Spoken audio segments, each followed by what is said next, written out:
Nearly 200 years after Charles Dickens published A Christmas Carol, it's still part of the public consciousness. It's been adapted endlessly, Scrooge is in the lexicon, even people who don't read know the story. It was 1843, Dickens was 31 years old and already a famous author, having written Oliver Twist, Nicholas Nickleby, and The Old Curiosity Shop. He had worked himself out of poverty and now used his celebrity to help others. Dickens is said to have dreamed up A Christmas Carol after delivering a speech at a charitable institute in Manchester that was short of cash. It's said that on the train home he dreamed up the story in the hopes it would inspire charitable impulses in his fellow Victorians. Not an easy thing to do. But this is where there's a gap in the Dickens lore and mythos. The man was a genius, but at the time he was in a creative slump. He was currently writing Martin Chuzzlewit, definitely not a work of genius, and prior to that he had written Barnaby Rudge. So the genius had been lying dormant for a long time before he miraculously broke off from writing his least popular work to writing his most popular,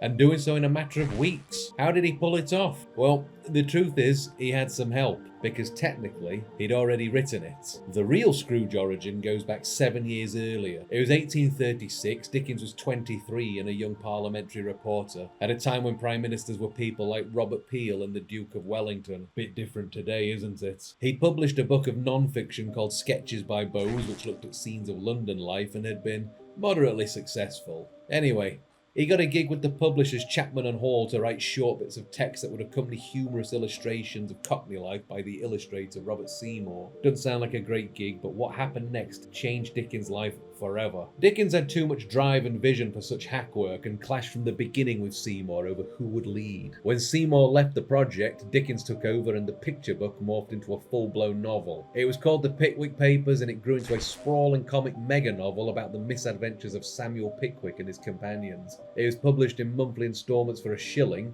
and Dickens' conviction that he should lead the project was validated when it began selling 40,000 copies a month. Thank you, Robert Seymour. All of a sudden, the young Dickens had made himself a star at 23. Good luck thinking of a modern example of an author becoming a household name at 23. I'll wait, maybe leave it in the comments. And in the first year of Pickwick, Dickens, now having full creative control over the project, decided to write a Christmas episode for the December installment, which is chapter 29 if you're checking. And this is where Scrooge appears in his original form. The character Mr. Wardle breaks into a fireside tale called The Story of the Goblins Who Stole a Sexton, and it's about, see whether this sounds familiar, a surly man who hates Christmas and is visited on Christmas Eve by ghosts who show him the past and future and ultimately change his mind. The surly man, or Scrooge if you will, of the Goblin Tale, don't stop watching this just because I said Scrooge, is called Gabriel Grubb. Definitely not a household name, but if we look at the plot, we'll see how closely it resembles A Christmas Carol. So Gabriel Grubb is a sexton, which means gravedigger among other church duties, and he's a foul-tempered misanthrope who despises Christmas and wishes disease on children. On the night of Christmas Eve, he goes to dig a grave in the hope that it will lift his spirits, and on the way to the church, he literally beats a small boy for singing A Christmas Carol to him. While cheerily digging a man's grave, a goblin pops up and startles Grubb and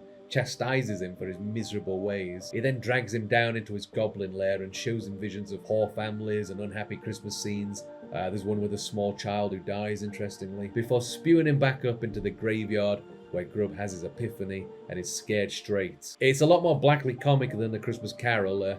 The fact Grubb awakes on his back with a bottle of gin by his side suggests he could just be an alcoholic having hallucinations. But ultimately he experiences a Scrooge-style epiphany and change of heart. So clearly Grubb is a proto-Scrooge and foreshadows A Christmas Carol, and had Dickens never revisited Christmas as a theme for his writing, then I still think the Goblin story would make a fun read worth revisiting every December. But fortunately Dickens rebooted it himself and vastly improved it. And it's not often you can say that about a reboot, is it? But why did A Christmas Carol endure while the Goblin story didn't? Well, I think it's mainly down to art. Both Grubb and Scrooge are introduced as misanthropes, but Scrooge resonates more deeply because of the emotional and psychological depth Dickens provides. Grubb is a grotesque, while Scrooge's humanity grounds his transformation in relatable experience. Through the Ghost of Christmas Past, we learn the roots of Scrooge's bitterness, the lonely childhood, the past traumas, and it creates the pathos that Grubb lacks. A Christmas Carol has verisimilitude because Dickens is weaving in semi-autobiographical details. Scrooge's miserable childhood is Dickens' own. Scrooge is a self-made man just like Dickens. Scrooge is the cold Darwinist Dickens could have been had he not been such a warm-hearted, charitable guy. Not so much towards his wife and some of his children, but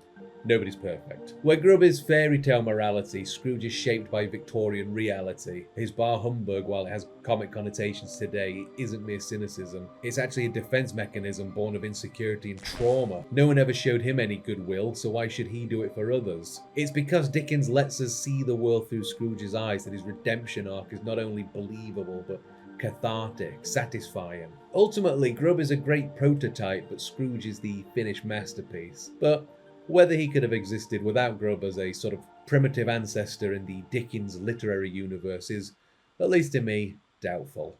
Thanks for listening. If you enjoyed that video, please like, comment and subscribe to the channel. If you want to support my work, you can do that by ordering my book from the Blacksburg Press. That would be a massive help. If you can't afford that, that's fine. Just follow me on Instagram, just engage with the content on there. It's all very, very helpful. Thank you. See you next time.